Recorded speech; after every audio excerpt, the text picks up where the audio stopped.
kembali ya, setelah kemarin sempat Siang, Bu. libur agak panjang ya, ada pasca, lalu juga ujian tengah semester gitu ya.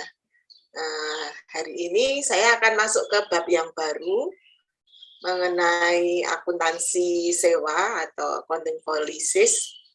Ini nanti materinya juga sebenarnya bab ini tidak akan saya gunakan untuk ujian sisipan. Jadi nanti 2 minggu ini, hari ini dan minggu depan kita membahas tentang accounting policies, lalu minggu berikutnya itu libur lebaran ya, saya lihat tanggal 4 April itu libur lebaran. Nah, setelah libur lebaran nanti masuk tanggal 11 itu ujian sisipan. Nah, ujian sisipan kita nanti materinya adalah revenue recognition.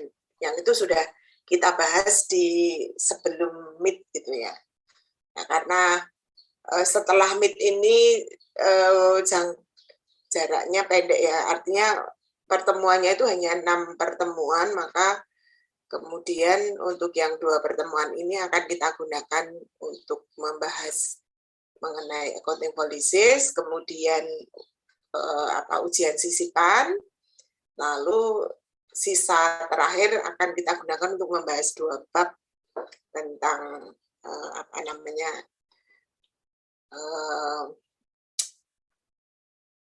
cash flow information sama accounting for error and changes gitu ya, analisis. Saya langsung saja ya, mulai untuk yang pertemuan hari ini. Kita akan membahas mengenai chapter 21.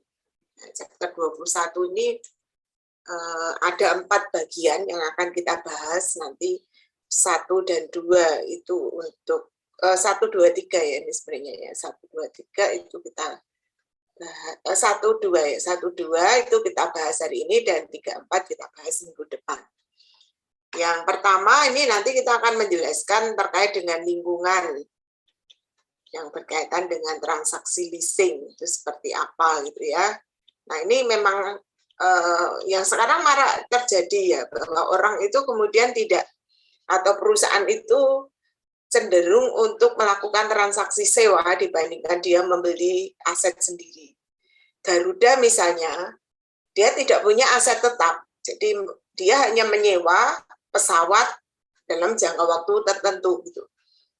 Nah, ini terjadi karena ketika perusahaan itu membeli aset tetap, itu biayanya mahal sekali ya. Maka kemudian yang paling murah pembiayaannya ya dengan sewa.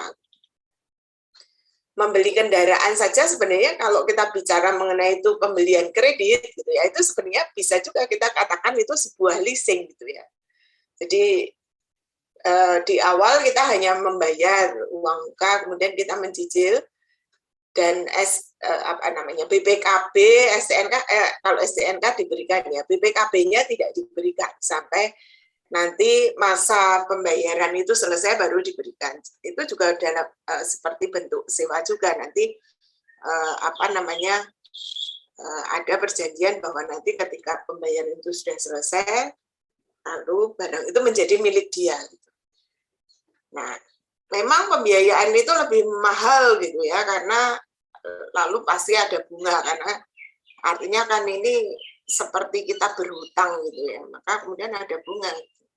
Nah, tinggal perusahaan itu mau memilih seperti apa. Kalau misalnya dia punya uang cash yang cukup gitu untuk membeli aset saat ini, dan uang itu tidak akan digunakan untuk mengembangkan operasinya gitu ya, operasi bisnisnya ya, mungkin dia akan lebih murah untuk membeli secara tunai. Tetapi kalau dana yang dimilikinya terbatas, kemudian dia harus membuat planning untuk pengembangan operasinya, maka berarti dia butuh pendanaan yang lain gitu ya. Maka kemudian salah satu jalan yang bisa dilakukan ya dengan melakukan sewa. Nah, ini yang terjadi di dalam dunia bisnis gitu ya. Jadi bahkan mungkin ada sekarang ini kalau Anda lihat misalnya Crazy Rich gitu ya, dia bisa punya jet pribadi gitu ya, seolah-olah kan dia milik dia gitu ya, padahal sebenarnya ada yang menyewakan gitu ya, jadi lalu itu menjadi buat konten-konten gitu ya, tapi sebenarnya itu sewa gitu ya, jadi sewa dalam jangka waktu tertentu. Semakin panjang masa sewa itu menjadi semakin berisiko ya, karena bisa jadi mereka tidak mampu untuk membayar sewa atau barang yang disewakan itu lalu maintenance-nya kan jadi bisa jadi tidak diperhatikan gitu ya, maka kemudian ketika kembali kepada si pihak yang menyewakan maka bisa jadi barangnya sudah tidak bagus gitu, maka kemudian biasanya di tahun penyewaannya itu hanya penyewaan jangka pendek gitu ya, berapa mungkin setahun gitu ya, per bulan harus bayar berapa gitu. Itu tentang sewa gitu ya. Saya mulai dari bagian ini ya. Apa yang dimaksud dengan sewa gitu ya? Nah, ini di sini dijelaskan. A lease is a contractual agreement between a lessor and lessee. Jadi di sini adalah suatu perjanjian kontraktual. Kalau kita kemarin bicara di chapter 18 itu terkait dengan revenue recognition, itu juga ada contractual agreement gitu ya, tapi antara perusahaan dengan pelanggannya gitu ya. Kalau ini adalah antara lessor dengan lessee. Nah, apa atau siapa yang disebut sebagai lessor dan siapa yang disebut sebagai lessee? Nah, di sini dikatakan that gives the lessee the right to use specific property owned by the lessor. Jadi artinya lessee ini adalah yang menyewa. Dia yang memiliki hak to use specific property.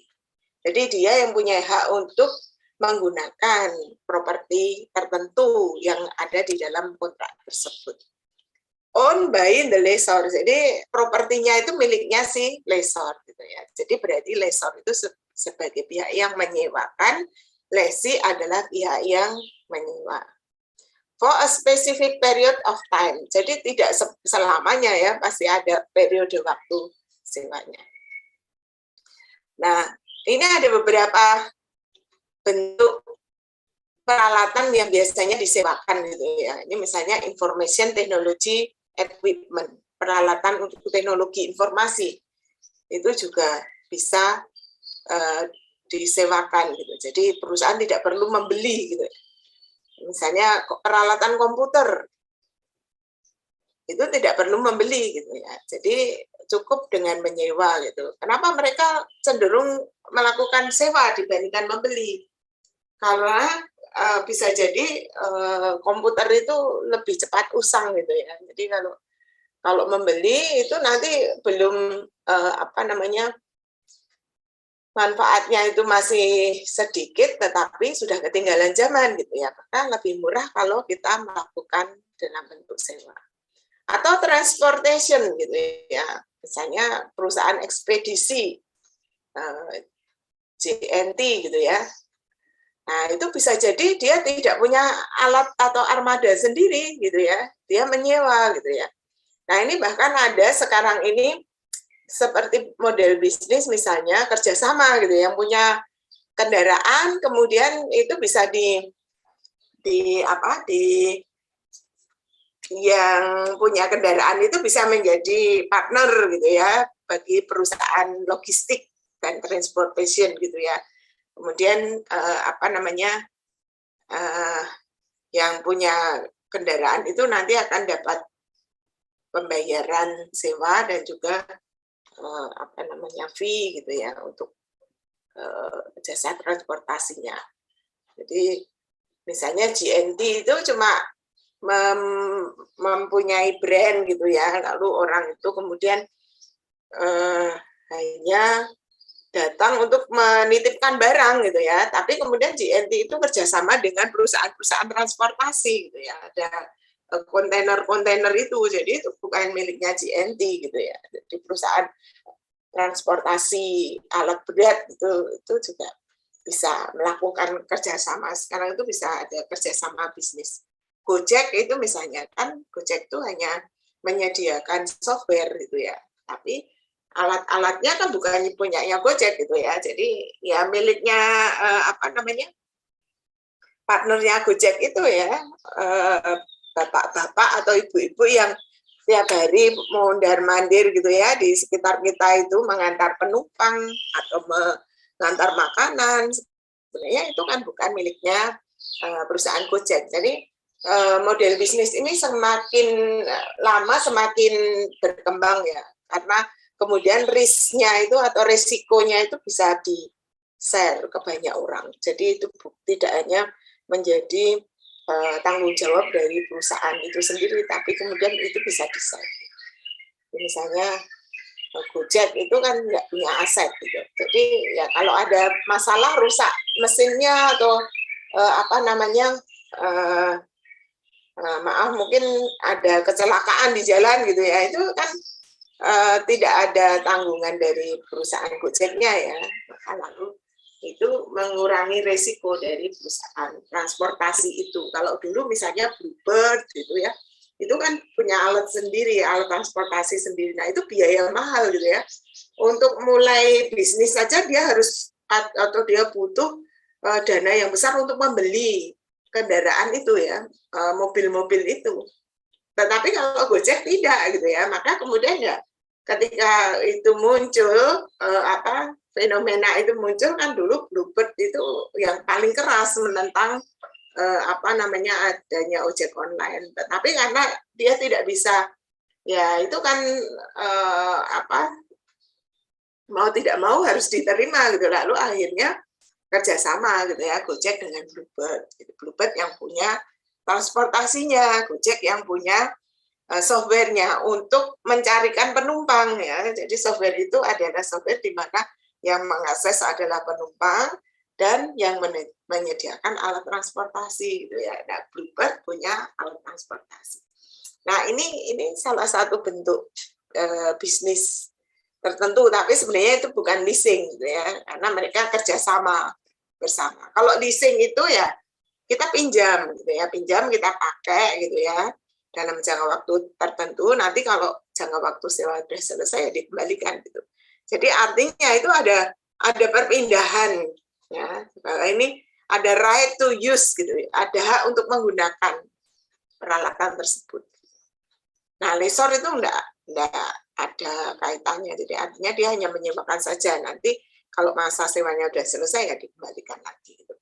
Nah, construction gitu, itu konstruksi, perusahaan konstruksi itu kadang-kadang juga menyewa alat-alat berat gitu ya, dia tidak menyediakan sendiri gitu ya, ada beko, ada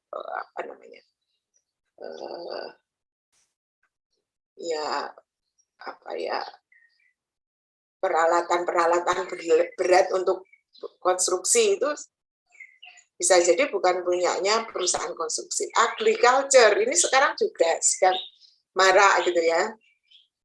Jadi kalau ada orang yang punya lahan tapi lahannya tidak bisa digunakan atau dia tidak memanfaatkan secara maksimal, bisa juga ada orang perusahaan perkebunan misalnya dia menyewa lahan gitu untuk menanam tanaman tertentu gitu ya, disewa dalam beberapa tahun gitu ya. Itu juga terjadi gitu ya. Jadi ini banyak sekali sekarang ini. Jadi orang tidak perlu memiliki aset tetap, tapi cukup menyewa dan nanti pada waktu tertentu bisa jadi diperpanjang, bisa jadi selesai kontrak gitu. Oke, lalu berikutnya ini contoh-contoh perusahaan yang melakukan sewa gitu ya. Misalnya Carrefour gitu ya, store not fully owned aren't under leasing agreement. Jadi Carrefour itu sendiri kadang-kadang dia juga bukan pemilik dari bangunan yang dia bangun di situ. Ya, Alfamart, Indomart itu juga dia menyewa bangunan gitu ya. Tapi kemudian dia akan menjalankan bisnis di situ gitu dengan misalnya membuat layout yang sama gitu. Kalau Alfamart itu bentuknya seperti ini, simbol-simbolnya seperti ini, Indomaret juga seperti itu. Itu juga menyewa gitu ya, tempatnya itu menyewa. Nah ini contoh-contohnya. McDonald gitu, misalnya dia punya lokasi di banyak tempat, itu sebenarnya the company leases the land and the company or franchise on the building itu. Jadi berarti kan sebenarnya mereka tidak memiliki bangunan itu, tapi bangunan itu mereka sewa gitu. Kemudian kerjasamanya ya nanti kalau sewa sudah selesai mau dilanjut kontraknya atau berhenti. Kalau misalnya di daerah tersebut ternyata itu prospektif gitu ya, omsetnya naik terus gitu di daerah yang ramai gitu, maka kemudian mereka akan memperbarui kontrak terus. Tetapi ketika tahun pertama dia sudah setengah mati untuk mencari pelanggan gitu ya, tokonya kok sepi terus gitu ya, akhirnya mereka berhenti gitu, putus kontrak, kemudian cari tempat lain lagi. Nah itu lebih murah gitu dibandingkan kalau dia harus punya sendiri. Kalau bangunan itu kan dari tanah, dari bangunannya itu mahal sekali, dia nggak mungkin seperti itu. Jadi artinya outlet yang banyak sekali itu kalau itu miliknya sendiri, nah habis uangnya gitu ya, untuk operasional itu nggak bisa gitu. Mending mereka sewa, uangnya itu bisa digunakan untuk meningkatkan meningkatkan barang yang dia jual gitu. Nah, itu seperti itu. Nah, manfaat dari leasing itu apa? Yang pertama 100% financing at fixed rate gitu ya. Jadi karena pembayarannya setiap periode itu pasti sama gitu ya. Maka ini tingkat bunganya juga tetap gitu. Bahkan mungkin dalam jangka waktu 10-20 tahun gitu ya, padahal tingkat suku bunga itu kan ada semakin tinggi ya, maka ini menjadi lebih murah. Protection against obsolescence, berarti dengan adanya leasing itu, yang menyewa itu tidak takut akan adanya keusangan barang yang dia sewa gitu ya. Jadi misalnya menyewa tadi information technology equipment gitu ya, peralatan teknologi informasi, kan dia tidak beli gitu ya. Jadi nanti kalau ada teknologi baru yang muncul, ya sudah saya putus kontrak saja, saya cari lessor yang mau menyediakan peralatan teknologi informasi terbaru gitu ya. Nah itu lebih murah bagi mereka dibandingkan mereka punya sendiri. Flexibility, jadi nanti tergantung kontraknya mau seperti apa gitu ya.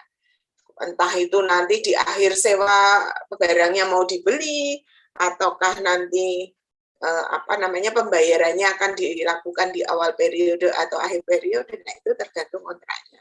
Maka fleksibilitasnya tinggi.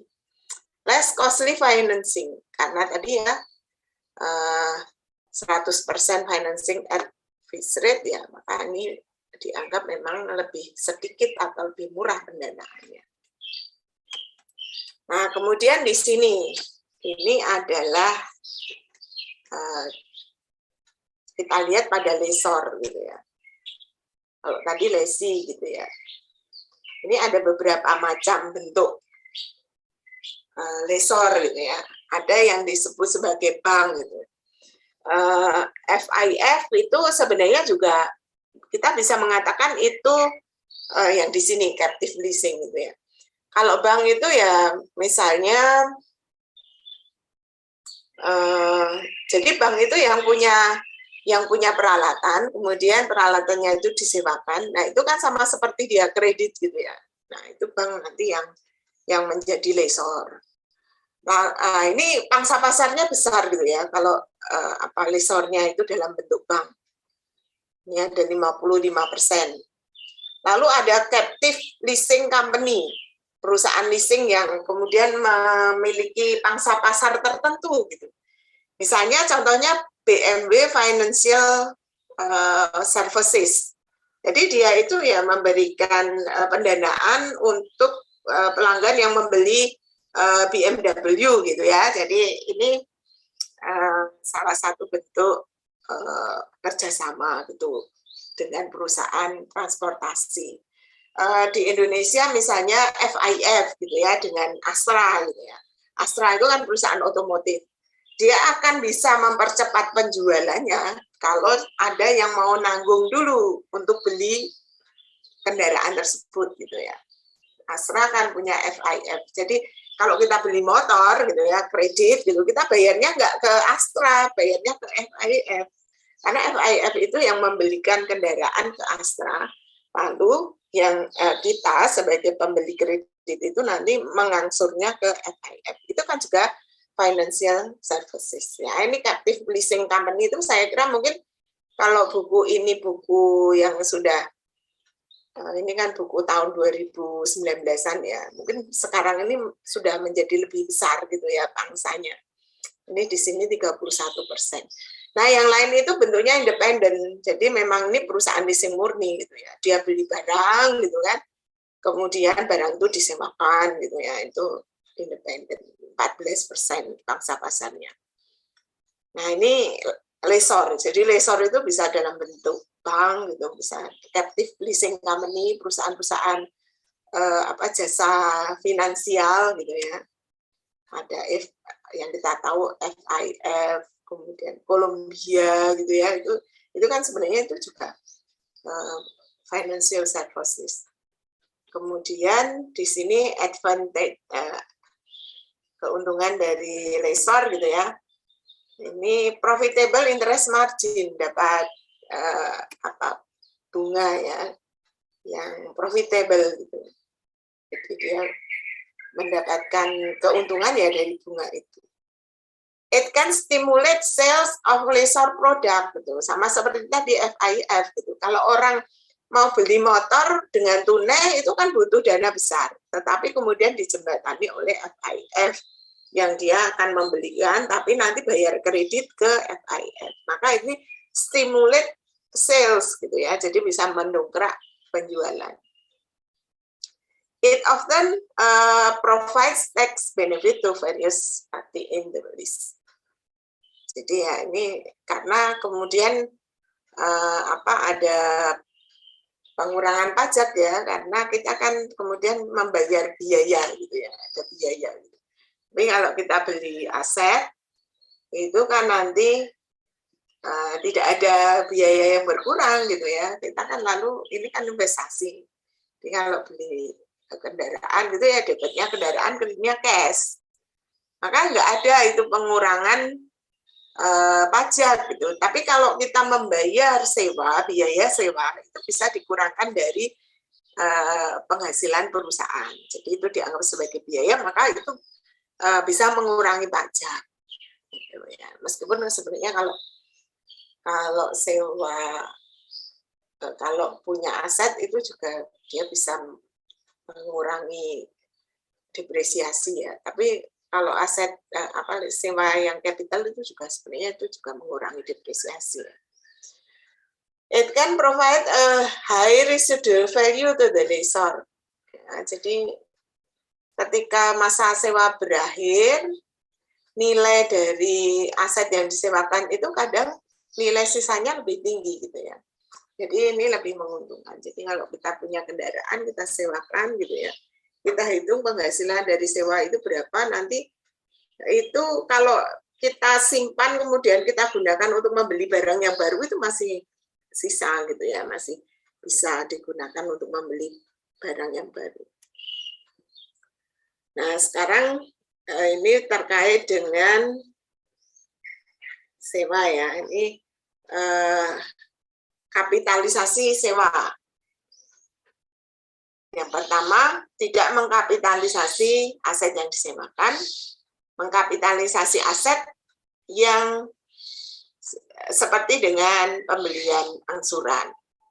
Mengkapitalisasi semua sewa jangka panjang. Mengkapitalisasi sewa perusahaan ketika ada penalti untuk kontrak yang tidak dijalankan.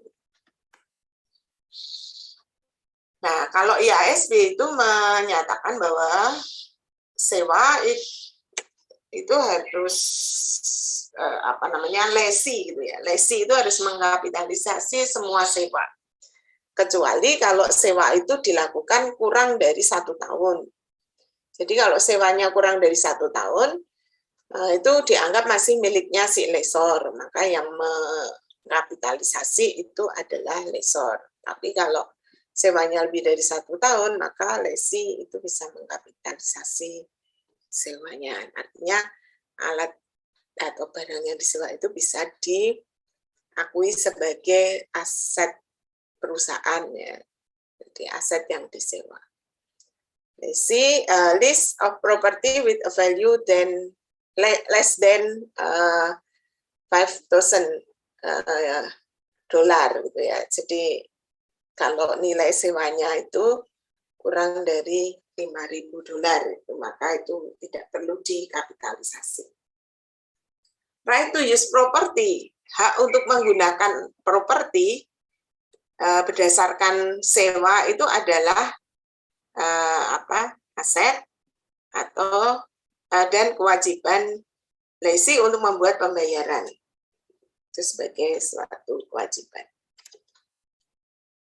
Nah, kemudian bagi lesi ini mengakui biaya, gitu ya, dengan menggunakan effective interest method. Jadi nanti sama seperti Anda menghitung dulu ya, non current liability gitu. Kemudian dia juga mencatat biaya depresiasi terhadap right of use asset. Jadi aset yang disewa itu nanti dicatat sebagai right of use asset. Jadi bukan aset, karena bukan aset murni aset milik dia.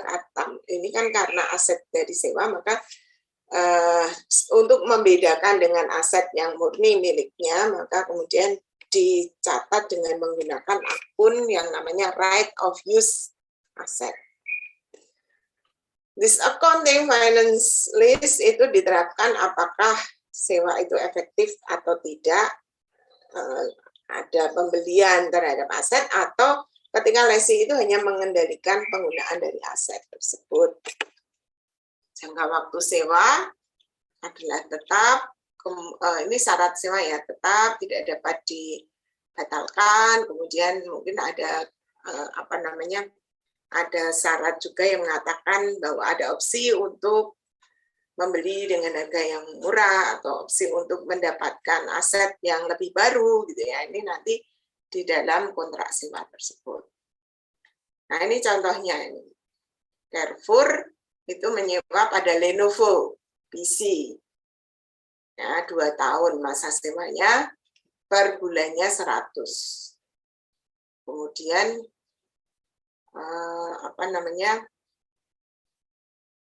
selanjutnya kemudian bisa menyewa 10 dolar per bulan untuk per komputer yang lain selama 2 tahun. Jadi sewanya itu kalau kontraknya 100, tapi kalau mau tambah lagi komputer, setiap komputer itu tambah bayarannya 10 dolar.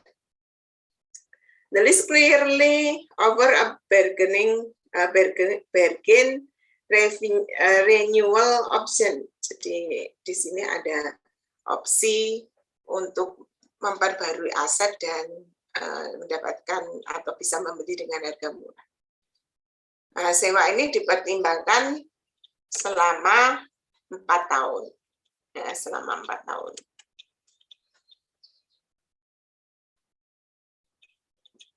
Nah, ini bentuk pembayaran sewanya, bisa pembayaran tetap atau variabel dengan suatu indeks atau tingkat tertentu, atau ada garansi terhadap residual value, kemudian pembayaran ini berhubungan dengan pembelian, atau kemudian pada akhir sewa itu ya dikembalikan, gitu ya, termination option. Nah, ini untuk menghitung bunga ya, diskon rate-nya. Jadi kalau yang di sini ini, lessee should compute the present value of the lease payment dengan menggunakan implicit interest rate. Ya. In the event that it impracticable to determine the implicit rate, maka lessee bisa menggunakan incremental borrowing rate. Jadi bisa menggunakan implicit interest rate, tapi kalau tidak dapat digunakan maka pakai incremental borrowing rate. Nah, ini kita kembali ke contoh yang lain ini. CNH Capital dan Ivanhoe Mines Limited gitu ya. Jadi ini menandatangani kontrak di mana CNH itu menyewa bego, ini bego gitu ya. Bego itu kalau orang Indonesia atau orang Jawa bilang bego ya, Anda tahu bego enggak? Bego itu bukan orang yang bodoh gitu ya. Bego itu alat berat untuk mengeruk tanah itu ya. Itu bego. Pada Ivan Hu 1 Januari 2019. Nah, ini syarat sewanya gitu ya. Bayarnya per tahun, dibayar setiap awal tahun sekian. Begu itu fair value-nya 100.000. Diestimasi umur ekonomisnya 5 tahun. Ada guaranteed residual value 5.000. Kemudian tidak ada pembaruan, tidak ada opsi untuk pembaruan aset. Kemudian ini CNH itu nanti akan memilih untuk menghentikan sewa ya pada akhir masa sewa. Incremental borrowing rate-nya 5%. Ivandu mendepresiasi dengan garis lurus. CNH itu menetapkan rate of return-nya 4%. Ivandu menyadari adanya tingkat ini, maka kemudian nanti kita tidak menggunakan 5%, tetapi kemudian menggunakan 4%. Nah, ini cara menghitungnya. Nah, silakan nanti ini menghitung present value-nya ya 4%, N-nya 5 gitu ya. Maka ini kemudian right of use asset itu nilainya 95.890. Nah, nanti jurnalnya seperti ini. Lalu untuk pembayaran pertama, ini pada saat kontrak sewa ya, ini untuk pembayaran pertama, lease liability, kreditnya cash. Nah, Anda membuat ini, lease amortization schedule. Nah, itu seperti ini. Nah, ini sama seperti dulu ketika kita mencatat utang gitu kan. Seperti itu.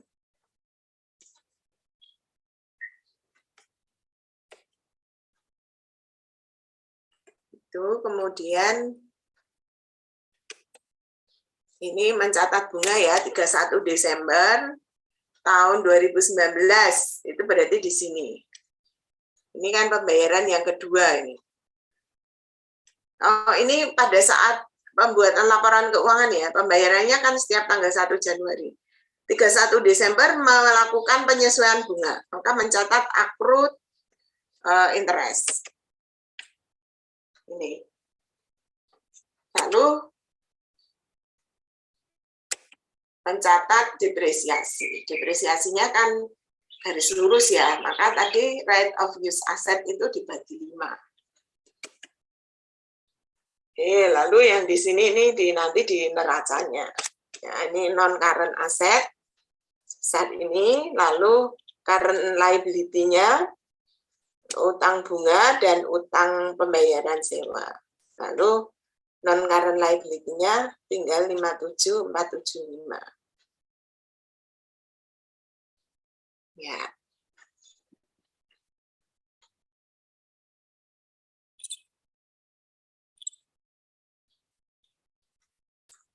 Kemudian di income statement itu sudah ya, interest sama depreciation. Ini pembayaran yang kedua. Nanti silakan dilihat itu tabelnya. Kemudian Ivandu membeli peralatan. Itu pada akhir sewa dengan harga 5.000. Dan diestimasi. Oh, ini jika Ivandu membeli peralatan itu dengan harga 5.000 dan diestimasi umur ekonomisnya masih 2 tahun, maka jurnalnya ya equipment 5.000, kreditnya cash. Nah, itu contoh yang pertama tadi. Nah, sekarang situasinya di mana guaranteed residual value gitu. Jadi di sini ternyata ada penurunan residual value 3.000 bukan 5.000. Maka kemudian ya ini menjadi tambahan pembayaran.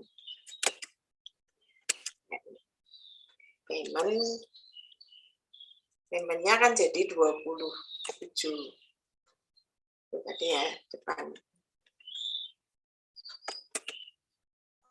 Nah, ini menghitung list liability-nya. Berarti 20 kali ini. Hasilnya ini. Kemudian ada probable residual value 2.000. Ini PV pada tahun kelima ini. Jadi totalnya ada 97. Ini kalau guaranteed residual value.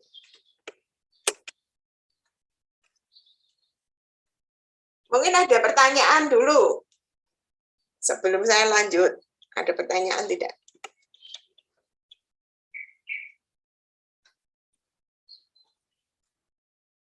Ada?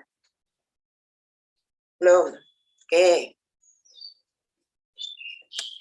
Oke, sekarang ini contoh yang kedua nih. Tadi dari hasil penghitungan tadi right of use asset-nya 97 tadi ya. Lease liability-nya berarti pada saat pembayaran pada tahun pertama itu langsung bayar sewa tahun pertama. Nah, ini sekarang amortization-nya ditambah di terakhir itu ada 2.000 karena ada penurunan nilai dari 5.000 ke 3.000 tadi. Nah, ini jurnalnya. Anda bisa lihat ini bedanya antara yang guaranteed residual value dan yang diekspektasi harus bayar 2.000 dan ini di sini nggak ada expected payment.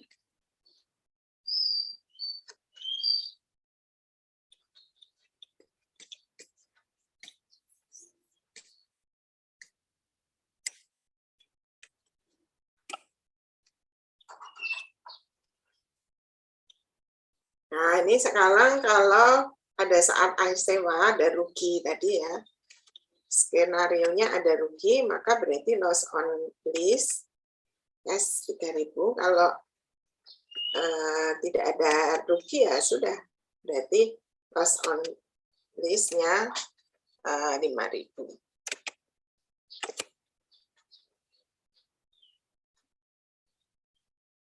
Ini kalau ada opsi untuk membeli dengan harga murah.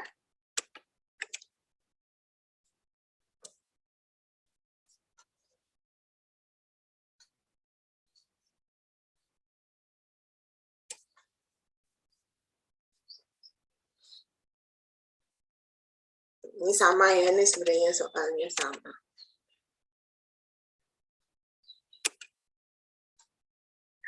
Caranya sama juga.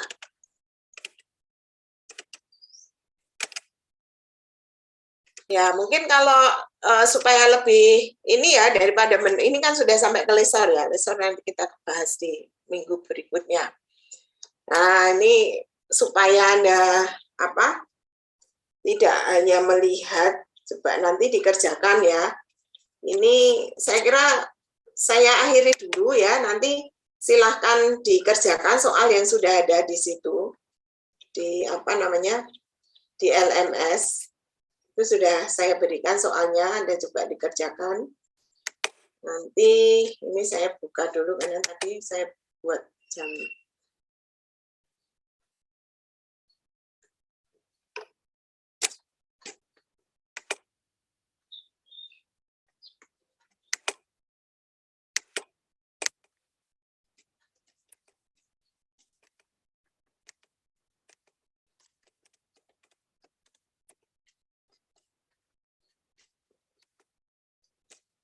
Ada pertanyaan?